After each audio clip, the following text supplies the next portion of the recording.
அனைவருக்கும் வணக்கம். நண்பர்களே, ஐயா நடிகர் பாக்யராஜ் அவர்களின் பிறந்த நாளும் திரையுலக 50ஆம் ஆண்டின் நிறைவு நாளையும் ஒட்டி ஒரு கவிதை ஒன்று படிக்கிறேன், கேளுங்கள்.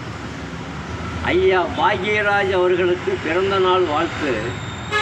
அதோடு புத்தாண்டு மற்றும் பொங்கலுக்கும் சேர்த்து நீண்ட நாள் ஆனது திரையிலே பார்த்து, வாழ்த்து சொல்ல முடியலே நேரிலே பார்த்து.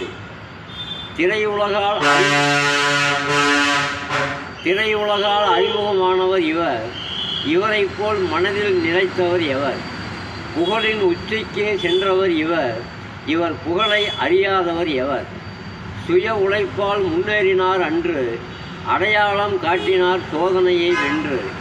இவரை நினைக்காமல் இருந்தது என்று, இவர் பிறந்த நாளில் வாழ்த்துகிறேன் இன்று. வானத்தை தொடுவதில்லை நிலா, இவர் உள்ளத்தில் வருகிறார் உலா. உழைப்பிலே இவர் இமயம், பலருக்கு செய்திடுவார் உபயம். மனதை விட்டு அகலாது இவருடைய படைப்பு, உள்ளம் கவர்ந்தது இவருடைய நடிப்பு. அனைவருக்கும் உண்டு ஒரு ராசி, இவருக்குண்டு ஆண்டவனின் ஆசி. நன்றி, வணக்கம். படைப்பு வெங்கடேசன் மேச்சேரி.